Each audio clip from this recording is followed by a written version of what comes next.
You take the blue pill. The story ends. You wake up in your bed and believe whatever you want to believe. You take the red pill. You stay in Wonderland. And I show you how deep the rabbit hole goes. It's the most iconic choice in modern sci-fi. But in 1999, The Matrix wasn't just asking if we were living in a computer simulation. It was asking a much older, much terrifying philosophical question. Are you living a life that is truly yours, or are you just running a program written by someone else?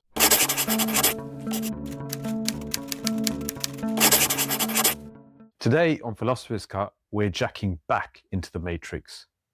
But our guide isn't Morpheus. It's the chain-smoking godfather of existentialism, Jean-Paul Sartre. We're going to explore why true freedom often feels like a nightmare, and why deep down, most of us would secretly prefer the blue pill. To understand the Matrix, we first need to understand the trap that Thomas Anderson is in before he becomes Neo. He has a job, a social security number, a routine. He thinks this is who he is. Jean-Paul Sartre blew this idea apart with a three-word phrase: existence precedes essence. Here's what that means. Think about a paper cutter. Before a paper cutter is ever built, the inventor has a concept, an essence of what it's supposed to do. Cut paper. It has a predefined purpose. For centuries, humans thought we were like paper cutters, designed by God or nature with a specific destiny or human nature. But Sartre argued, no. There is no blueprint. We just show up, we exist first. And then, through our choices, we define our essence. You aren't born a hero or a coward. You become who you become through your actions. Like Thomas Anderson, you start as a blank slate. There is no pre-written script for your life. And while that sounds liberating, Sartre argues it's actually terrifying. If we are totally free, why do so many of us feel stuck? Why do we stay in jobs we hate or relationships that don't work? In the movie, The Matrix is designed to keep you docile.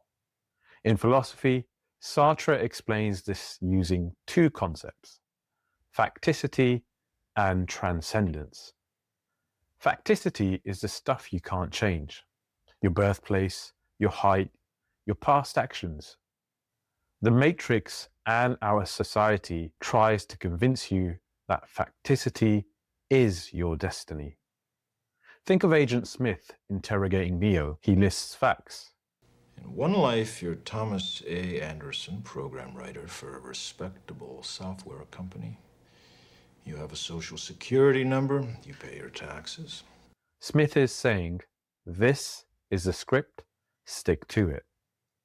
But Sartre argues humans also have transcendence. This is our ability to look at those facts and choose what they mean and what we do next. You are not your past. You are not your job title. The seductive power of the blue pill is that it lets you ignore your transcendence. You get to say, I can't change. That's just the way I am. As the character Cypher says while eating a digital steak, ignorance is bliss. The blue pill is comfortable because it relieves you of the burden of having to create yourself.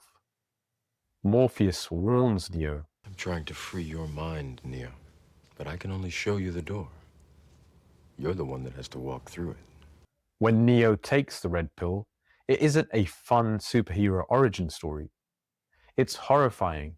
He wakes up in a pot of goo, realizing his entire life was a lie. Sartre famously said that humans are condemned to be free. He didn't mean freedom was a punishment. He meant it was inescapable. When you truly realize there is no destiny, no grand architect, and no boss telling you what to do. You realize you are solely responsible for the meaning of your life. Sartre calls this reaction to this realization vertigo. It's that dizzying sensation when you stand at the edge of a cliff. You aren't afraid you're going to fall. You're afraid you might jump. You realize that nothing is stopping you but you. This is the anxiety of radical freedom. In the movie, the system tries to stop this awakening using agents. Agents can take over anybody in the matrix. In your life, agents are the societal voices, peer pressure, or even your own internal doubts that say, who do you think you are? Get back in line, stick to the program. They are the gatekeepers of conformity, trying to cure your vertigo by shoving you back from the ledge. So how do you deal with the vertigo? How do you defeat the agents? Throughout the movie, everyone is waiting for the one who is prophesied to save humanity. Neo spends most of the film doubting he is this person. Even the Oracle tells him he's not the one. But then something shifts. At the climax, Neo doesn't discover he has magic powers because it was written in the stars. He becomes the one simply because he chooses to believe it and act on it. He stops running away from the agents and turns to face them. This is the ultimate existentialist moment. Neo stops waiting for someone to tell him his essence. He creates it through action. The moment he stops bullets, he isn't fulfilling a destiny, he is manifesting his radical freedom. He transcends the program. The brilliant trick of the Matrix is that it makes us cheer for Neo escaping the simulation, while many of us voluntarily plug ourselves back into our own routines every Monday morning. Sartre's message is that taking the red pill isn't a one-time event.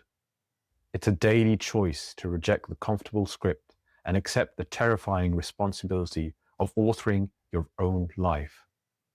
So I want to leave you with a question from this week's journal prompts. What is the blue pill in your life right now? Where are you choosing comfort over truth because the freedom to change, it feels too dizzying? Let me know in the comments below. If you want to go deeper into these ideas, check out the link in the description for the journal prompts that inspired this episode. Thanks for watching, and until the next video, free your mind.